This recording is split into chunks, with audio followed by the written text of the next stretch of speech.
Bonsoir tout le monde. Le thème du live de ce soir, c'est faut-il que le patient ait moins mal après la séance de kiné, évidemment. Alors, donc, ce soir, on va faire trois choses. Ah, je n'ai pas préparé de cas clinique. Ah bah tant pis pour ce soir, il n'y aura pas de cas clinique. On va regarder deux choses du coup. On va regarder les contenus Insta. Vraiment pas grand chose, mais il y a des commentaires, des choses comme ça qui me semblent intéressants à lire. On va ensuite passer à un diapo. Et le diapo, du coup, ça reprendra une conférence que j'ai donnée samedi dernier sur faut-il que le patient ait moins mal après la séance.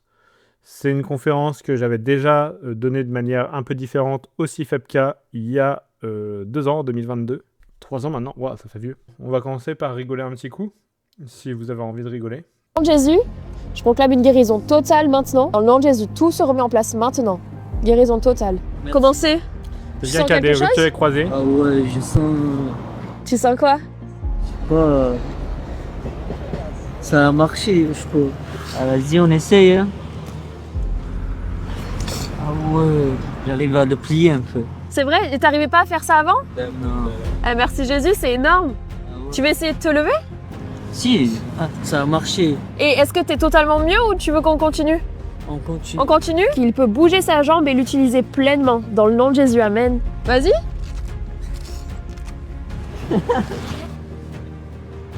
Ah, ça a marché un peu, machallah.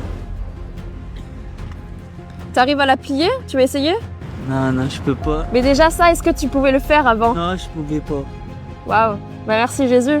Merci Jésus. Ok, donc du coup, alors moi ça fait un peu rire, parce que je sais pas, parmi vous, qui a eu l'occasion de s'occuper de patients qui avaient des douleurs comme ça, mais c'est assez régulier, notamment après des ruptures de croisés, que les gens aient des douleurs et que au fur et à mesure, ça devienne de plus en plus facile de bouger parce que ce qui leur faisait le plus mal, c'était juste qu'ils évitaient, ils avaient peur de bouger et quand ils font l'expérience, ils se mettent en mouvement, ils se rendent compte que la douleur est moins intense, ils arrivent à un peu mieux faire. J'espère juste qu'elle ne va pas lui faire des squats derrière, ce genre de choses s'il est encore en convalescence pour son croisé. Voilà, donc c'est rigolo parce que quand on regarde les commentaires, il y a des gens qui disent oui, c'est des jeux d'acteurs, ce genre de choses, et donc vous saurez. Si jamais un jour vous voulez mystifier les foules, vous pouvez trouver des gens qui sont blessés comme ça et les faire monter sur scène et leur dire « Hey, vous avez vu ce que je peux faire ?» Essayez si vous avez envie. Alors, on me dit c'est lunaire. Bon bref, c'est bien.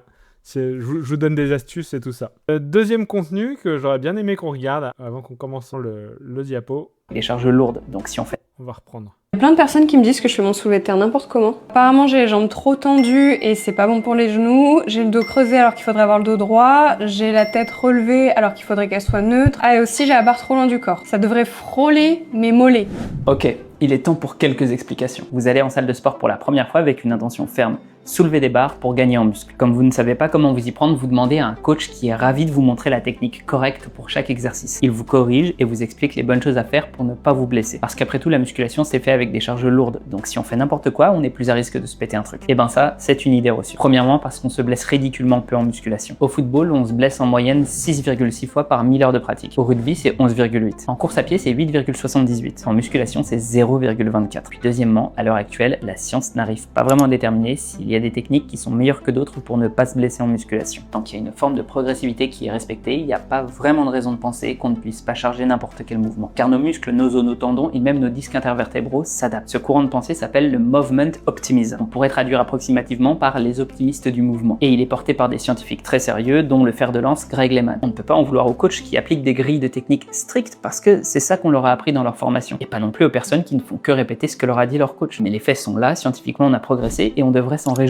On peut s'adapter à peu près n'importe quoi, à condition qu'on nous en laisse le temps bien sûr. Maintenant on pourrait se poser une autre question légitime, est-ce que la technique ça nous aide à accomplir nos objectifs? Et là la réponse est un grand oui. Il faut adapter les exercices à nos spécificités et en fonction des résultats qu'on va obtenir. C'est pour mieux garder son équilibre que Violette garde son regard sur un point fixe. C'est parce qu'elle a envie de travailler souplesse et hypertrophie des ischio-jambiers que son bassin est en antéversion et que ses genoux sont tendus. C'est parce qu'elle peut mettre plus de tension dans ses muscles postérieurs de la cuisse sans rajouter de poids sur la barre que celle-ci est un petit peu plus éloignée des tibias que ce qu'on a l'habitude de voir. Si les détails techniques du pourquoi vous intéressent, n'hésitez pas à me le dire en commentaire et je ferai sans doute une partie 2. Mais le message global à en retirer, c'est que tant qu'on ne connaît pas les contraintes et objectifs des gens, on peut rien dire sur leur technique. Parce que rien ne semble être en soi accidentogène dans la technique d'un exercice. Alors, déjà, si vous avez des commentaires à faire là-dessus, c'est le moment. Moi, j'aimerais justement qu'on lise les commentaires que Gaïs a reçus là-dessus. Il y a des petites pépites. Je suis le compte de Violette, mais heureusement que je ne suis pas ton compte parce que là, c'est très dangereux ce que tu dis. Mes yeux saignent à voir cette image et mes oreilles également entendre ces propos. On reviendrait nous dire ce que ça donne quand vous aurez bousillé votre corps. Donc la personne apparemment est sûre d'elle que ça va bousiller le corps. Plus maintenant, apparemment Violette a retiré ce follower. La dinguerie du com, meuf, respect pour toi et la personne que tu admires, elle met une source, c'est fou ça. Tac tac tac. Ça me rappelle une vidéo de LeBron James où on le voit faire des squats originaux pas très académiques avec une barre d'haltère sur les épaules. Désolé, j'ai pas les termes, mais il était très moqué sur les réseaux. Des spécialistes ont répondu que LeBron réalisait un squat qui imite un mouvement récurrent dans sa discipline, qui était parfaitement fonctionnel et adapté au basket. Voilà, 100% d'accord. Personnellement, je me renseigne pas auprès de la science, mais de la manière dont quelqu'un bouge. Ce que fait Violette ressemble à du Romanian deadlift, et non un deadlift. Et même si elle n'a clairement pas l'air en danger, ce n'est pas fonctionnel. Bon, il y a des gens qui sont fans des mouvements fonctionnels. Et un débutant doit passer par une phase d'adaptation et de constance sur une technique propre au fur et à mesure de sa pratique. La répétition, afin que le corps mémorise pour ensuite progresser. Rien n'est dangereux, le corps s'adapte à tout. On ne peut pas montrer ce type de mouvement et dire que c'est optimal et bon. Ceci dit, courage à toi, Violette Diète. Bon. Apparemment, la personne n'a pas l'air d'accord sur l'analyse. Ce qui est intéressant, c'est que les gens ils sont en désaccord. C'est intéressant de voir pourquoi ils sont en désaccord. Quels sont leurs arguments. Et malheureusement, c'est je vois. Et donc, du coup, on n'a pas d'argument. Alors, pourrais-tu nous montrer un exemple de progression? Je pense que c'est une bonne idée. Ah, hello Gaïs, effectivement, ça dépend des objectifs de chacun. Très bien. T'en as toujours un à la salle qui venait commenter mon squat. Ça, c'est désagréable. Une fois, j'ai eu un à la salle qui m'a dit, après que j'ai fait le soulevé de terre, il dit, mais excuse-moi, mais t'as pas peur de te faire mal au dos? Je fais, bah non, pourquoi? Bah parce que lui, là-bas, il est kiné et il pense ça. Je fais, ah bah ça tombe bien, moi aussi, je suis kiné. Donc voilà. Hyper intéressant. Tac, tac, tac. Ah, alors celui-là, c'est un peu costaud. Du coup, j'espère que vous allez pouvoir m'aider à comprendre les commentaires. Donc, si vous avez des remarques et tout ça, ce serait cool. Comme je t'ai dit en privé, je ne sais pas si Geek and Fit a eu l'info. Concernant le caisson abdominal, c'est loin, voire même très loin d'être optimal. Sur la face basse, avec l'hyperlordose lombaire, il va y avoir moins, voire pas de recrutement des muscles profonds stabilisateurs. Transverse du périnée principalement.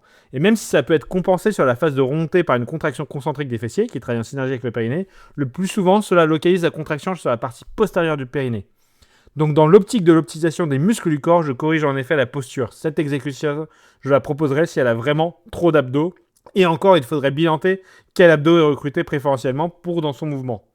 Le risque final étant la majoration des prolapsus.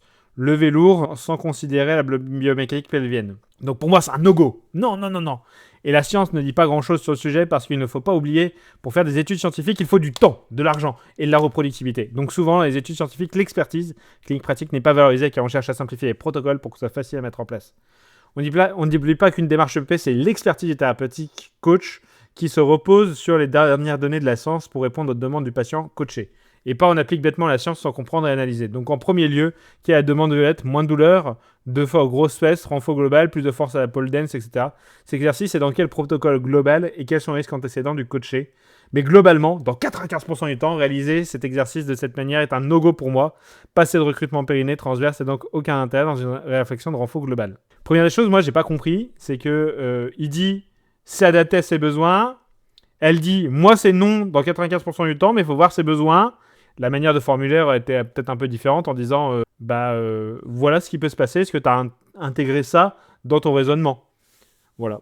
Donc maintenant la question que je comprends pas, vous allez pouvoir me dire, Gaïs il le souligne un peu plus loin, c'est ça travaille pas le périnée. Ok, bah c'est pas un exercice du périnée. Donc est-ce qu'il faut absolument travailler le périnée dans tous les mouvements ou pas?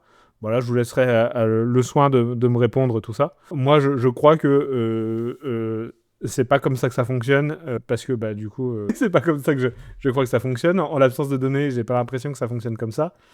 Tout ça, c'est un peu emprunt de la théorie des caissons, la théorie des 3 caissons, là, avec les murs du caisson abdominal. Donc, il y a la sangle abdominale, c'est le mur antérieur, il y a la colonne vertébrale, le mur postérieur, le diaphragme, c'est le plafond, et le plancher, c'est le plancher pelvien.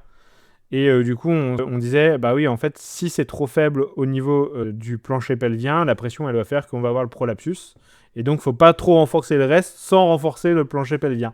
Vous me direz si vous avez déjà entendu parler de cette théorie, si je l'ai bien expliqué, et surtout, si vous pensez que elle est cohérente avec les données de la science, parce que pour l'instant, j'ai jamais vu de validation. Je sais que par exemple, la force, elle n'est pas forcément explicative des gens qui vont avoir des fuites urinaires, des gens qui vont avoir des prolapsus, tout ça. Donc, c'est ce que je sais, basé sur pas grand-chose. Donc, n'hésitez pas à me tenir au courant. Et du coup, il y a Gaïs qui répond: on cherche pas à renforcer le caisson abdominal complet avec un deadlift, et encore moins celui-ci en particulier. Un deadlift sur tout le dos penché comme ça fait travailler les muscles antagonistes aux abdominaux, les adducteurs du rachis. Forcer autre mesure sur ceci n'a aucun intérêt, sinon rajouter des difficultés sur le mouvement. En réalité, ce serait comme me dire, concernant les biceps, c'est vraiment un exercice pourri, donc c'est un no-go. Bah oui, c'est pas pour ça que c'est fait. Bon. J'avoue le fait que j'ai du mal à te suivre. Tu penses qu'un exercice comme celui-là va rendre les muscles du périnée et des transverses plus faibles. Tu penses qu'on ne travaille qu'un seul exercice, c'est extrêmement bizarre.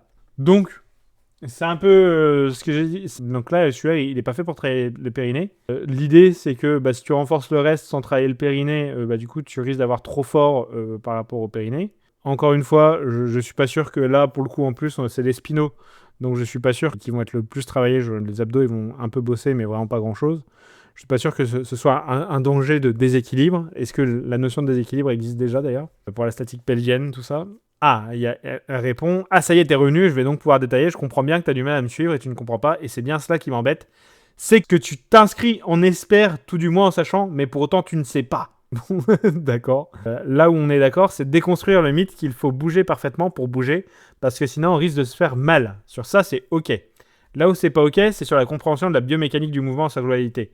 Nous, on ne cherche pas à renforcer des abdos dans un deadlift, mais deux choses importantes. 1. Tout travail des lombaires, ça doit être un minimum réflexion en intégrant l'intégralité de la statique lombopelvienne de surcroît chez une femme. Je suis désolé, s'il y a des mots qui ne correspondent pas, je fais que lire les propos. Bref. 2. Comment expliques-tu que tu mettes un poids dans les mains pour renforcer le dos, fessier, ischio selon la partie que tu cibles par ton soulevé de terre, j'imagine, ou mouvement de la même famille? Parce que c'est le caisson abdominal et le haut du corps qui transmet la charge.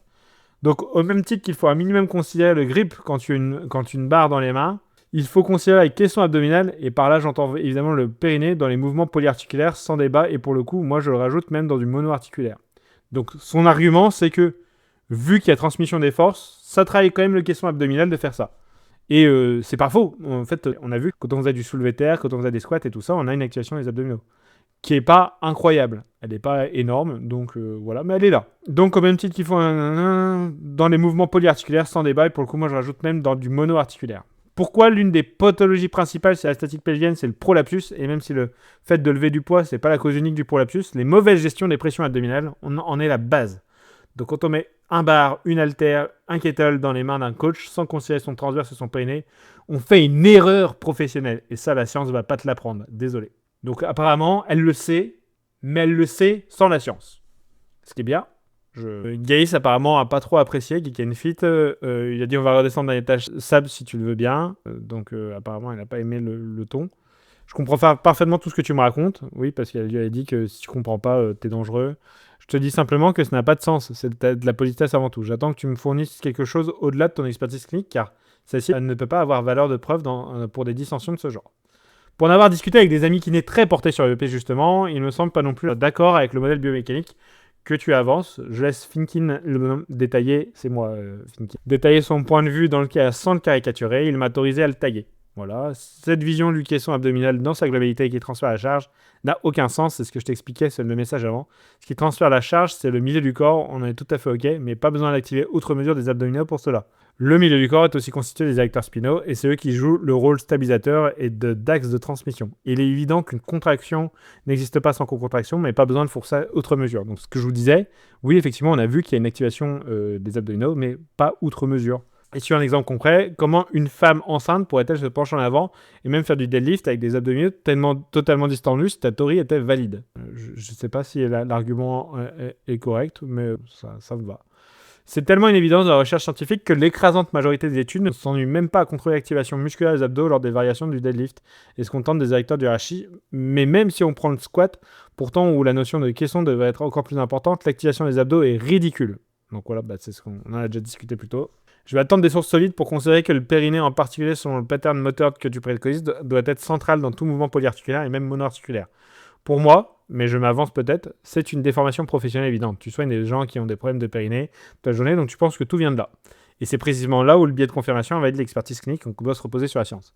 Effectivement, Si on s'occupe que des personnes qui ont des problèmes de périnée, et que ces personnes-là, on essaye de faire a posteriori ce qu'elles ont fait, on va avoir tendance à tirer des conclusions un peu hâtives, j'imagine. C'est pour ça qu'on a besoin des études. Ce serait l'équivalent de dire que si on veut éviter le diabète, on doit adopter un régime pauvre en glucides à indice glycémique haut, alors que c'est uniquement quand on a du diabète qu'on doit s'en soucier. Ok, donc là, l'idée, c'est que ce qu'il y a de bon ou mauvais pour une population, c'est pas forcément ce qu'il y a de bon ou mauvais pour du coup la population générale. Quand on a une pathologie, on est là. On adapte le changement car la maladie a une action sur nous qui perturbe le fonctionnement normal de notre corps et non l'inverse. Si tu as des preuves, je t'invite à les observer, sinon je laisse Anthony s'exprimer. Donc voilà, il m'a invoqué comme Exodia. Même s'il est bien évident qu'une déformation professionnelle est présente, je parle avant tout de prévention. Quand un prolapsus est là, c'est trop tard. On nie les symptômes et on ne peut pas faire marche arrière. Donc moi j'arrive après tout ça, et il y a beaucoup de messages qui ont été postés et tout ça, donc c'est un peu compliqué de revenir, de faire tout ça. Donc ce que j'essaie de faire, et je vous invite très fortement à faire ça quand vous vous engagez dans un débat, c'est j'essaie de faire un homme de fer. Donc je sais pas si vous connaissez l'homme de paille. L'homme de paille, c'est quand on travestit la position de l'interlocuteur pour que sa position elle soit plus facilement démontable. Et donc l'homme de fer, c'est exactement l'inverse. C'est pour s'assurer qu'on ne travestit pas la position de la personne. On essaie de la reformuler pour être sûr que ce qu'on fait, ce qu'on dit, c'est on ne va pas attaquer à côté du propos de la personne et qu'on va vraiment discuter en ayant bien compris la personne. C'est ça un homme de fer. C'est Iron Man, comme nous dit Eli Ostéo. Donc je lui dis, si j'ai bien compris ton propos, tu as la croyance, puisque tu as dit toi-même que tu ne connaissais pas de preuves sur le sujet, que cet exercice de deadlift va augmenter le risque de prolapsus des personnes le pratiquant. Pourquoi ? Qu'est-ce qui a créé cette croyance ? Donc elle a dit elle-même que les études vont pas apporter des données là-dessus, donc elle se base sur son expertise. Et donc du coup j'ai cru comprendre qu'elle disait qu'il y avait des prolapsus. Elle dit, j'ai pas dit ça, j'ai pas parlé de croyance mais de connaissance. Certes avec un biais de par ma spécialité, mais STP ne joue pas sur les mots pour me faire admettre que j'ai tort, c'est loin d'être le cas. Ici, ceux qui n'acceptent pas la remise en question et le débat, ce n'est pas moi. J'ai essayé d'amener ma pierre à l'édifice dans la compréhension globale du mouvement, on me répond que j'ai tort. Très bien, je n'ai pas d'énergie à perdre. Nous avons déjà discuté de ce sujet, toi et moi, sans tomber d'accord, mais je ne vais pas m'y attarder plus longtemps. Bonne fin de journée. Donc, je lui pose la question. Tu veux dire que tu as connaissance, vu qu'elle dit que c'est pas une croyance, que cet exercice amène à des prolapsus. Et donc, vraiment, toujours dans l'optique de l'homme de fer. Et donc, vous voyez que là, il y a un échec. Ce n'est absolument pas ce que j'ai dit. Du coup, je ne saurais pas ce qu'elle a dit. Tu pourrais expliquer en une phrase simple à comprendre pour moi, du coup, ce que tu dis. Pourquoi cet exercice a un no-go selon toi ? Et du coup, plus de réponse. Bon, voilà, ça s'arrêtera là, on ne saura pas. On cite Ben Carpenter et SoyFit, donc je vous invite très fortement à suivre Ben Carpenter, très, très cool sur le sujet de la perte de poids et l'exercice. Intéressant, perso, je vois la différence. Si je mets lourd et je fais mal, je sens vraiment la douleur, pas de blessure, oui, car j'arrête largement avant. Et si je sens que ça va être trop lourd, que je vais me blesser. Et du coup, ça c'est un argument, je sais pas ce que vous en pensez vous, mais l'argument... ça me semble assez intéressant dans la mesure où si on a mal quand on se met du gel hydroalcoolique sur la main quand on a des coupures, c'est pas le gel hydroalcoolique le problème. Donc si la personne a mal quand elle est en train de soulever d'une certaine manière, c'est probablement pas la manière de soulever qui est le problème. C'est un peu l'idée derrière tout ça, c'est que probablement il y a quelque chose qui est sous-jacent et qu'une autre personne d'ailleurs, ça sera peut-être autre chose qui lui fera mal. Et dans ce cas-là, est-ce qu'il faut corriger la manière de faire ? Je pense que ça peut être intéressant, soit de réexposer la personne progressivement, soit effectivement, dans un premier temps, de diminuer un petit peu les trucs qui vont être sensibles. On va arrêter là pour cela. Hop. Cam sheet down, build sheet back up, comme nous dit Pierre-Élie, du coup. Effectivement, c'est le motto de Greg Lehman. Et du coup, je suis d'accord avec ce motto-là. C'est une bonne idée. Le motto, la traduction française, c'est credo. Je crois. Bon, bref, voilà. Donc, on va entamer le cœur du live. Je vais peut-être vous lire d'abord, comme ça, je ne pouvais pas vous lire avant, parce que, du coup, j'étais sur Instagram. Le nom... Oh, l'attaque ad hominem. En école d'ostéopathie, normalement, l'épreuve comptait même parfois 4 diaphragmes, tandis que cervelle, je ne sais plus quoi, diaphragme et périnée. Merci, du coup, pour cette intervention. Anthony fait du Jefferson à 3 kg pour rendre les gens fous à la salle. Alors, c'est faux. Je faisais à 60 kg. Et oui, c'était pour rendre les gens fous à la salle. Et du coup, quand j'ai changé de salle et que les gens ils étaient plus inquiets par ça, j'ai arrêté de le faire. Parce que du coup, ça m'intéressait pas. Tout le monde est coach, kiné, ostéo ou médecin. D'accord. Ok, très bien. Merci Quentin pour tes interventions. Donc j'ai fait cette conférence. C'est une conférence que j'ai rééditée. Donc j'avais donné cette conférence en 2022 au CIFEPCA. Et je l'ai réadapté pour un congrès sur la rééducation de l'épaule, parce que du coup, il y avait beaucoup de modifications de symptômes dans ce congrès qui était abordé. C'était un congrès en Tunisie. J'y suis pas allé en Tunisie pour plusieurs raisons, notamment parce que j'étais dans l'incapacité d'ubiquité. Mais toujours est-il que j'ai réédité ça, et l'idée, c'est un peu de discuter de la modification de symptômes et surtout de la volonté de faire en sorte que les patients aient moins mal pour s'orienter. Ça, c'est moi, ça, c'est mes conflits d'intérêts. D'ailleurs, petit point, 1SK a rouvert ses portes et c'est ouvert jusqu'au 23, dimanche 23. Donc, si jamais vous voulez vous inscrire, c'est le moment. Donc, 1SK, c'est la formation sur... En gros, l'anamnèse, c'est la première séance de kiné, mais c'est pas que pour les kinés. Mais donc, si jamais vous savez que j'ai un conflit d'intérêts majeur, parce que je vais parler de facteurs psychologiques et sociaux, c'est très bien expliqué dans 1SK, et donc ça peut être un conflit d'intérêts majeur. Il y a la même chose dans Gérer la douleur, c'est ma formation présentielle. Alors, la question, faut-il que le patient ait moins mal après la séance? C'est pas une question qui est facile à répondre. Donc, je vous propose qu'on la reformule pour qu'on puisse y répondre. Parce que, évidemment, si on reste avec cette question-là, c'est un peu compliqué de pouvoir apporter une réponse. Donc, je pense qu'on peut séparer ça en deux manières de répondre à cette question. C'est, est-ce qu'avoir moins mal instantanément fait partie des attentes du patient? Et ça, c'est une question qui est importante. En gros, est-ce que le patient, quand il vient nous voir, il a vraiment envie qu'après la séance, sa douleur est diminuée? Et ça, ce que je vous propose, c'est qu'on n'aborde pas cette question sous cet angle-là, parce que pour répondre à cette question, le mieux encore, c'est de demander à votre patient. Donc, je vous propose qu'on aborde ça sur l'autre angle.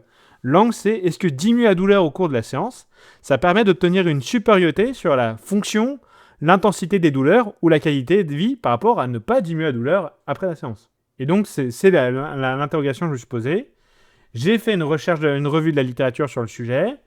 Ce que j'ai trouvé, c'est la même chose qu'en 2022, parce que j'ai pas trouvé de nouvelles études pertinentes sur le sujet, et je pense que j'ai dû en rater, parce que c'est pas facile de faire des équations de recherche là-dessus, parce que tout le monde n'utilise pas les mêmes termes entre les within session, enfin ce genre de choses. Mais en gros, là, c'est le PICO que j'avais. Patient avec des douleurs en lien avec le système musculo-squelettique, changement d'intensité de la douleur intraséance, pas de changement intraséance, ça c'était le comparateur, et les autres comme c'était fonction, intensité de la douleur et qualité de vie, c'est des trucs qui sont importants. Quand vous faites ça, quand vous faites une recherche comme ça, ce qui peut être facile à faire, c'est de remettre tous les termes avec des AND. Et comme ça, vous avez vraiment tous les trucs qui permettent de faire une recherche, une équation de recherche qui est efficace. Alors, elle est efficace, mais elle va manquer un peu de sensibilité, elle risque de manquer quelques études. Mais ça évite de faire des revues systématiques qui durent 6 mois pour chaque question que vous allez vous poser.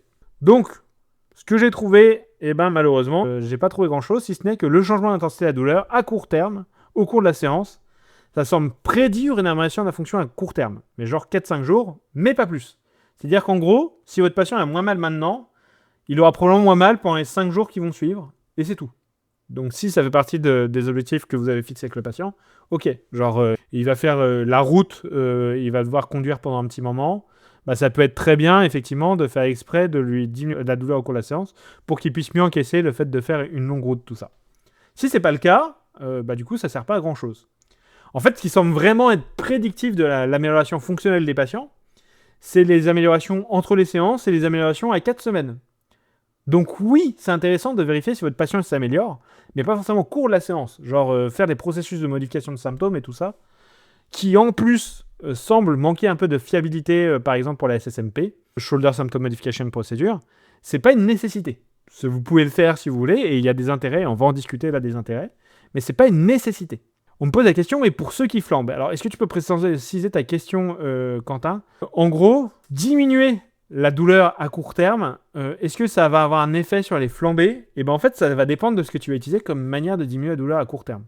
Si tu utilises une distraction, on a vu que utiliser distraction, ça augmente le risque de faire des flare-up le lendemain. Enfin, le flare-up après la séance. C'est quelque chose qui me semble important, et c'est pas pour autant qu'il faut pas le faire. Ça veut juste dire qu'il faut prendre en compte ce danger-là, ces risques-là, et donc voir les bénéfices, voir s'ils compensent ces risques-là. Donc là, est-ce que ça a répondu à ta question, Quentin? Sinon, pour le reste, hop, ce qu'on sait, faire des exercices douloureux, donc c'est faire l'inverse. Hein. Là, je ne sais pas si vous vous rendez compte, c'est un peu la philosophie inverse. C'est aussi de la modification de symptômes, d'une certaine manière, c'est-à-dire qu'en gros, faire de la modification de symptômes, mais dans le sens où ça augmente la douleur, c'est terrible ou pas, et du coup, ça semblerait plutôt être bénéfique. Alors, la question de Quentin, c'est est-ce que augmenter la douleur est de mauvais pronostic durant et après la séance? J'ai pas la réponse à cette question. Vraiment, j'ai vraiment pas la réponse à cette question. Je sais que quand on s'en fiche et quand on y va pour les gens, par exemple, qui ont des SDRC, ça semble pas pire. Est-ce que ça a un risque à long terme ou pas? Je sais pas. Dans le doute, vu que ça apporte pas de bénéfices et que c'est pas très agréable pour les patients, autant éviter de leur déclencher des flambées. Donc voilà, pour répondre à ta question, Quentin. Pierre-Élie dit, donc faut revoir ses patients tous les 4-5 jours. Ah, j'ai trouvé la solution au planning des ostéos. Alors, je vous donne un exemple de truc où c'était l'inverse de faire exprès de diminuer les douleurs des patients, c'était augmenter les douleurs. Dans une étude de Littlewood, ils ont pris des patients qui avaient des douleurs à l'épaule depuis plus de 3 mois, et ces douleurs, elles devaient être reproduites par les mouvements, sinon ils les écartaient. Ils ont proposé aux gens de faire un seul exercice autogéré. C'est-à-dire qu'en gros, ils cherchaient un mouvement qui faisait mal. Ils disaient, vous allez faire 3 fois 10 à 15 reps 2 fois par jour. Donc 3 fois 15, 2 fois par jour. Et si c'est douloureux, c'est bien. Et si c'est pas douloureux, il faut soit augmenter le nombre de reps, soit augmenter le poids que vous allez soulever. Et la seule condition qu'on va avoir, c'est qu'après la série, ça revienne au niveau initial.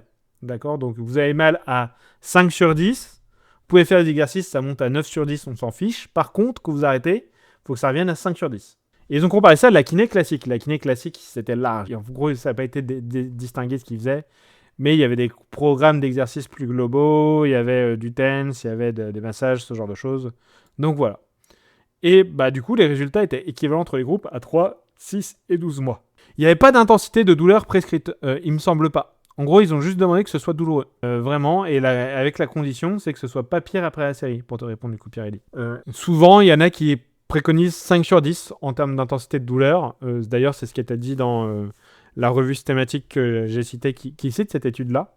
5 sur 10, c'est un cut-off vraiment aléatoire. Genre, ils n'ont pas vérifié si à 6 sur 10, c'était pire qu'à 5 sur 10. Ils n'ont pas vérifié les deux. Donc, vous faites comme vous voulez, en absence de données de la science. Moi, je vous conseille de proposer aux patients ce qui est acceptable pour eux. Donc, je vous donne un exemple de ce que ça peut donner en pratique. Si les résultats étaient équivalents, on pourrait dire à quoi bon, je suis pas venu ici pour souffrir, ok? Eh ben, à quoi bon? À quoi ça peut servir de faire ça? Qu'est-ce que ça peut avoir comme intérêt? Parce que ça, c'est équivalent sur une population globale. Et probablement qu'il y en a qui auront bénéficié de faire des exercices non douloureux. Et probablement qu'il y en a qui vont bénéficier de faire des exercices douloureux. D'ailleurs, dans la revue systématique, il semblerait que les exercices douloureux étaient supérieurs dans les 3 mois. C'est-à-dire que les exercices douloureux, c'était un peu plus efficace dans les 3 premiers mois. C'était modérément plus efficace dans les 3 à 12 mois qui suivaient. Et à 1 an, il n'y avait pas d'intérêt. Voilà. Oui, je sais que tu sais. C'est OK. Mais du coup, il y a des gens qui se posent la question. Donc, je saisis un truc au bon. Donc, voilà ce que ça peut donner en pratique. Les haltères, si vous voulez bien. Super. Donc l'idée, ça va être de vous placer comme pour mettre un coup de fesse vers l'arrière, comme ça. Donc pliez un peu légèrement les genoux. En fait, il faut même que vous stensiez que ça se travaille un petit peu. Donc vous êtes bien placé. Vous mettez les deux mains qui se regardent, c'est super, c'est exactement ça. Et l'idée, c'est de mettre un coup de coude vers l'arrière et vers le haut. Tac, c'est ça, et on descend. Je vais regarder si vous le faites magnifiquement bien. Ok, très bien. Et même les haltères pointent vers le bas à chaque fois. D'accord? Pas à peu près qu'elle part pour l'arrière, sinon les haltères quand t'es là. C'est ça, super. Magnifique. Excellent. Est-ce que vous sentez que ça travaille au niveau de la zone? Est-ce que ça stimule? Ouais, ça stimule plus ça. Super, exactement. Donc pareil, vous n'arrêtez pas, vous allez vous stimuler sans vous irriter. Tu peux arrêter la vidéo, Totor. Donc effectivement, c'est la vidéo de Marie Vanille. Donc on voit en formation, blablabla. Et c'est Totor qui tient le truc. Alors il y a comment dire? Il y a Fange qui dit, perso, j'ai la croyance que pour le neuropathique, on évite autant que de faire se peut la douleur. Est-ce que c'est une différence avec le muscle squelettique et intéressant? J'évite comme toi, par expérience. Pas parce que je le sais, dans la littérature, ça a été montré, mais parce que par expérience, c'est pas terrible. Donc du coup, je me méfie de cette interprétation, mais comme toi, pour des douleurs neuropathiques, je vais éviter de faire de douloureux. Là, on était dans le cadre de douleurs d'épaule, et de douleurs d'épaule probablement en lien avec l'espace sous-acromial. Voilà, donc du coup, c'est ça. On est dans le cadre de plusieurs choses, donc évidemment que on peut faire des exercices douloureux, mais il faut encore s'adapter aux patients. Ça tombe bien, c'est la suite. Donc, est-ce qu'il faut faire mal à tout le monde? Non! Dites pas, ouais, on va faire exprès de faire mal à tout le monde, parce qu'on a vu que les résultats ils sont meilleurs jusqu'à 1 an derrière. Donc voilà. Pour savoir à qui on fait pas mal, il y en a, ils vont se baser sur l'irritabilité. Donc, ils vont utiliser le Star Shoulder. Et donc, que ce soit une neuropathique ou pas, si c'est irritable, évidemment, c'est pas une très bonne idée de faire des trucs douloureux. Ou en tout cas, je dis évidemment, mais en tout cas, ça semble intéressant. Ah oui, j'ai oublié de commenter ce que... Pour une vidéo, du coup, je sais pas si vous avez remarqué, mais la personne, elle ne faisait toujours pas très bien l'exercice à la fin. Mais comme ça stimulait, on s'en fichait. J'ai pas dit ça fait mal, j'ai dit ça stimule sans irriter. L'idée, c'est que tant que ça travaille sa zone, on s'en fiche. Et du coup, c'était pour pas diminuer son auto-efficacité à l'exercice. On disait ça. Parce qu'en fait, si elle se sent pas capable de faire l'exercice seule, il y a peu de chances qu'elle les fasse seule. Voilà. Donc bref, pour revenir, certains vont se baser sur l'irritabilité pour savoir avec qui faire de la modification de symptômes ou avec qui faire justement, on fait de la douleur, on fait des exercices douloureux, tout ça. Donc en gros, il y a cette classification, le Star Shoulder, qui semblerait, attention, prenez beaucoup de pincettes pour ça parce que ça a été fait rétrospectivement. En gros, ils ont pris des comptes rendus de séances et ils ont regardé est-ce que dans les comptes rendus, les gens ils utilisaient plutôt une approche type Star Shoulder, plutôt une autre approche. Et ils ont vu que ceux qui avaient tendance à utiliser l'approche Star Shoulder avaient des patients avec des meilleurs résultats. Donc, dans l'approche Star Shoulder, on va séparer en irritabilité élevée, modérée ou faible en fonction de l'intensité de la douleur, de si la douleur elle est présente au repos, si la douleur elle est présente dans les amplitudes articulaires et si elle est plus présente dans les amplitudes actives que dans les amplitudes passives. Et donc, ce qui peut générer de l'invalidité. Donc, quand il y a une forte douleur et que la douleur est constante la nuit au repos, on soupçonne qu'il y a une irritabilité élevée. Dans ce genre de cas de figure-là, on va éviter de faire de l'exposition progressive au mouvement et à l'exercice. Et donc, je peux vous dire que, à défaut d'avoir mieux, je pense que c'est une très bonne idée de se baser sur l'irritabilité, au moins pour une des choses. Mais est-ce qu'il y a vraiment que l'irritabilité qui va déterminer est-ce que c'est plus intéressant de faire des exercices douloureux ou est-ce que c'est plus intéressant de faire des exercices qui, au contraire, vont diminuer la douleur? Moi, je vais vous poser une autre question. C'est pourquoi les patients s'améliorent? Donc, on reprend les données. Quand on fait faire des exercices aux patients, qu'est-ce qu'ils font qui s'améliorent? C'est que ceux qui vont le plus s'améliorer après un traitement conservateur, ceux qui pensent pouvoir guérir et qui pensent qu'ils peuvent faire des choses malgré la douleur. Et il semblerait même que ce truc-là, ce soit des médiateurs de l'amélioration. C'est-à-dire que si les gens ils pensaient pas pouvoir faire les choses malgré la douleur et qu'ils commencent à le penser, eh ben, ils ont tendance à avoir de manière concomitante une amélioration de leur douleur et de leur fonction. Si les gens ils pensaient qu'ils pouvaient pas s'améliorer et qu'ils commencent à le penser, ils ont tendance à avoir de manière concomitante une amélioration de leur fonction et de leur douleur. Dans quel sens ça se fait? Est-ce que c'est plus les gens ils sont capables de faire, mieux leur douleur s'améliore? Ou alors, plus les gens ont des douleurs qui s'améliorent, mieux ils se pensent capables de faire les choses? Ça, c'est la question n'est pas encore tranchée. Je dirais que vu la capacité prospective, c'est-à-dire que ceux qui se sentent capables de faire les choses malgré la douleur initialement, vu qu'on sait que 3 mois derrière, ils ont tendance à être mieux que les autres, c'est indépendamment de leur intensité de douleur et tout ça, il semblerait que ce soit quand même un des mécanismes qui explique l'amélioration des patients. Donc maintenant, je vais vous dire, si vous faites faire des exercices douloureux à un patient, mais qui se dit « Ah oui, non, mais mon épaule, elle s'améliorera jamais, en plus là, je suis en train de tirer sur le tendon et tout ça, c'est pas terrible », et bien effectivement, dans ce genre de cas de figure-là, je pense que c'est une très très très mauvaise idée de faire des exercices douloureux. Et est-ce que dans ce genre de cas de figure-là, c'est une bonne idée de faire des exercices de modulation de symptômes? Et ça, c'est une question qui peut se poser. L'auto-efficacité à la douleur ou une forme d'acceptation? J'ai pas compris ta question. C'est de l'auto-efficacité à la douleur et il y a de l'acceptation. Les deux sont pas indissociables. Tu peux pas. L'acceptation, c'est un phénomène psychologique qui, du coup, peut pas vraiment être complètement séparé de l'auto-efficacité à la douleur. Alors, du coup, on va parler de la modification de symptômes. Donc, lorsqu'on pense à changer la douleur au cours de la séance, on peut appeler ça de la modification de symptômes. Il y a un grand nombre d'approches et de méthodes qui se basent sur ça pour orienter les traitements. McKenzie, Maitland, Mulligan, le contrôle moteur de Hodges, la Shoulder Symptom Modification Procedure de Jeremy Lewis. Donc, je vous donne des exemples de modification de symptômes. Je pense que vous n'allez rien entendre, donc c'est pas grave. Donc, on fait une première mesure de son SLR et il y a une grosse tête devant. Je lui demande s'il est OK pour que je l'étire à fond. Il est OK. C'est bien d'avoir des patients volontaires comme ça. Donc on l'étire. J'accélère la vidéo parce que sinon c'est long, ça fait mal. Vas-y, on étire à fond. Donc après avoir étiré ses ischio-jambiers à droite, qu'est-ce qui va se passer sur son SLR à gauche?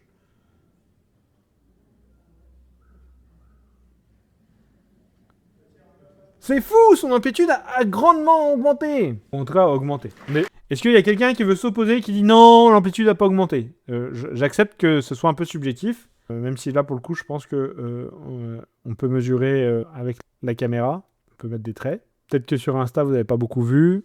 Tu as sorti ton goniomètre pour interrogation. Alors, pas pour cette fois, mais ça m'est déjà arrivé plusieurs fois de sortir le goniomètre et de voir des vrais changements. Mon goniomètre d'or. J'ai un goniomètre d'or chez moi, effectivement. C'est un trophée. Ok.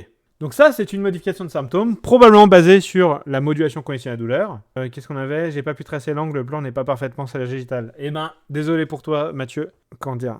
En dehors de la modulation conditionnelle de la douleur, il y a des étirements, il y a plein d'autres manières de déclencher une modification de symptômes. On peut faire une manipulation, on peut faire de l'exercice thérapeutique, on peut faire du massage, on peut utiliser les ventouses, on peut utiliser les mains sur l'épaule pour essayer de corriger.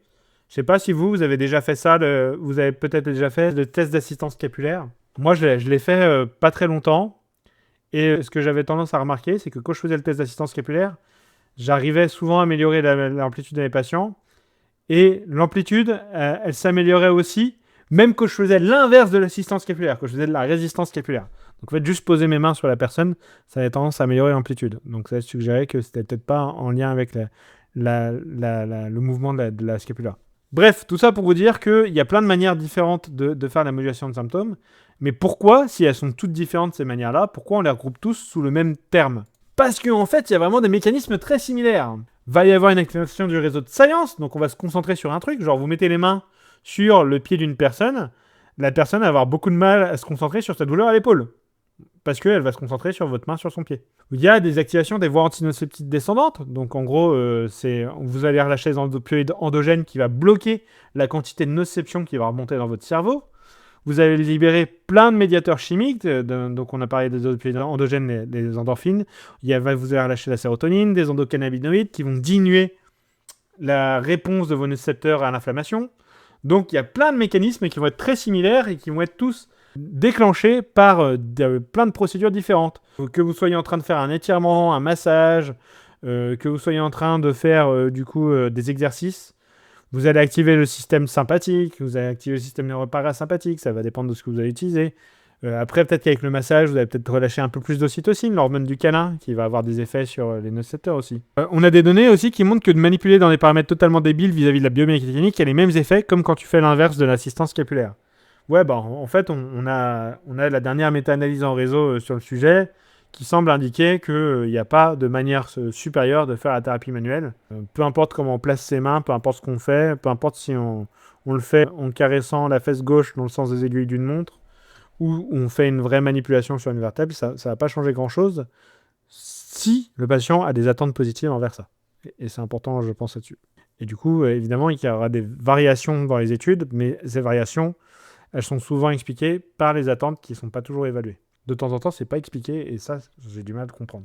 Donc, qu'est-ce que ça va produire si on fait une modification de symptômes? Ah, j'ai mal quand je lève l'épaule et puis après, hop, j'ai plus rien, je ressens plus rien quand je lève l'épaule. Bah évidemment que là, on va avoir des changements dans les pensées de la personne. La personne elle va peut-être se dire, ah bah tiens, je peux peut-être m'améliorer, ce genre de choses. Il va y avoir des changements à se penser. Mais est-ce que ces changements ils peuvent être positifs? Est-ce que ces changements ils peuvent être néfastes? Bah, ça va dépendre de votre stratégie de modification de symptômes. Donc, comment bien se servir de la modification de symptômes? Je vous ai fait un tableau récapitulatif. Il y a des effets psychologiques possibles de la modification de symptômes. Donc, si le patient il croit que la douleur, elle veut dire blessure, qu'on lui fait une mobilisation de l'épaule et qu'après il a moins mal, bah, peut-être qu'il va se dire, ah bah oui, c'est j'avais mon tendon qui frottait sur l'os, et après la mobilisation, mon tendon il frotte plus sur l'os. Donc, on va renforcer sa croyance que sa douleur venait d'une blessure. Or, si vous lui faites une mobilisation du genou, et qu'il a moins mal à l'épaule, là, il va pas se dire, quoi qu'il peut peut-être se dire, ah oui, j'ai été déséquilibré, c'est pour ça que j'avais mal. Mais si vous lui faites faire des squats et qu'il a moins mal à l'épaule, il va pas se dire, ah oui, tiens, mon tendon est blessé, c'est pour ça que j'ai moins mal. Non, parce que si vous faites des squats et que ça améliore, il va pas se dire ça. Donc, un patient qui croit que la douleur veut dire blessure, ça peut être à la fois un truc bénéfique de lui faire de la modification de symptômes, ou à la fois un truc néfaste, selon la stratégie de modification de symptômes. Un patient qui ne se sent pas capable de faire des choses malgré la douleur, donc qui a une faible auto-efficacité à la douleur, ça peut être néfaste de lui faire la modification de symptômes. Genre vous lui dites ah oui, bah vous avez mal, bah attendez, on va faire ça pour que vous ayez moins mal avant que vous puissiez rebouger. Là, vous êtes en train de renforcer l'idée qu'il ne faut pas faire les choses malgré la douleur. Quelqu'un qui pense qu'il ne peut pas s'améliorer, ça peut être bénéfique. Donc il a des mauvaises attentes de guérison, qui a un sentiment d'impuissance, donc c'est du catastrophisme. Là, ça peut être une super idée de lui faire de la modification de symptômes. Parce que là, du coup, on lui montre qu'il peut s'améliorer. Ah ouais, surtout, si vous faites ça, du coup, avec genre de l'imagerie motrice, par exemple. Vous dites, ah, mais en fait, J'ai pas forcément besoin de changer les choses dans mon corps. Pensez que faut pas faire d'activité si c'est douloureux, ça on en a déjà parlé. C'est une super chose de faire la modification de symptômes pour créer une alliance thérapeutique. Genre, on montre au patient qu'on gère quand même un peu la fougère, quoi. On est capable de modifier ses douleurs, c'est quand même quelque chose. Le problème, c'est que la modification de symptômes, ça peut aussi augmenter les ruminations. Donc quelqu'un qui pense sans arrêt à la douleur ou à sa disparition, si vous essayez de diminuer sa douleur, vous allez pouvoir entretenir la rumination. Et encore plus si vous lui dites « Ah bah vous pouvez refaire ça chez vous ». Donc voilà. C'était ce que je voulais vous présenter. Est-ce que vous avez des questions ? J'ai déjà fait de la modulation de symptômes à une patiente. On n'a pas réussi à diminuer des douleurs, mais on a réussi à augmenter momentanément. Du coup, j'imagine l'amplitude. Pas cohérent avec l'arthrose ou une fragilité. Donc la patiente était mind blown. Et ok, c'est ok. Est-ce qu'il y a des commentaires sur Instagram ? Eh ben non. Ok. Douleur augmente momentanément. Ah, la douleur augmente momentanément. Ok. Donc c'est une modification de symptômes où on augmente la douleur. Et donc du coup, juste avec de l'imagerie motrice par exemple, ça pourrait être un super exemple. Et donc c'est pas l'arthrose qui est en train de frapper. Ouais. J'ai déjà fait ça avec une patiente qui a des douleurs à l'épaule. Juste en tirant la peau. Très bien. Belle stratégie. Bravo. Ok. C'est super intéressant. C'est cool. Merci. S'il n'y a pas plus de questions que ça, eh ben, je vous propose qu'on arrête là pour ce soir. Pierre Ellie qui dit « Tu arrives à faire des lives de moins de 2 heures en vrai ?» Bah oui, mon live hebdo, il fait moins de 2 heures. Ouais. Là, c'est rare qu'il soit aussi long. Là, j'ai fait 1 heure. Waouh. Bon, bref, je vous remercie à tous d'être là. N'hésitez pas, du coup, à aller faire un petit tour sur YouTube, à liker les commentaires, tout ça, à liker les vidéos et tout ça, si vous aimez bien, parce que du coup, ça va permettre de rendre ça un peu plus visible. Peut-être à d'autres personnes de découvrir les vidéos. À partager, à en parler un peu autour de vous des lives. Comme ça va me motiver à maintenir. Parce que du coup, ça prend quand même de l'énergie de faire ça. Et du coup, si vous pouvez un petit coup partager aussi un SK, si ça vous intéresse. Si vous l'avez déjà fait et tout ça, ou que vous ne l'avez pas fait, vous pouvez jeter un coup d'œil. Donc la méthode 1SK, vu qu'on est en lancement en ce moment des inscriptions. Et là, j'étais en grosse période de rush parce que j'ai fait une formation interne sur le triage. J'avais la conférence à préparer pour samedi dernier. Mercredi dernier, j'ai fait donner des cours pour des étudiants de 3e année. Donc, j'ai tout rechangé. Donc, j'avais pas le temps. Bisous!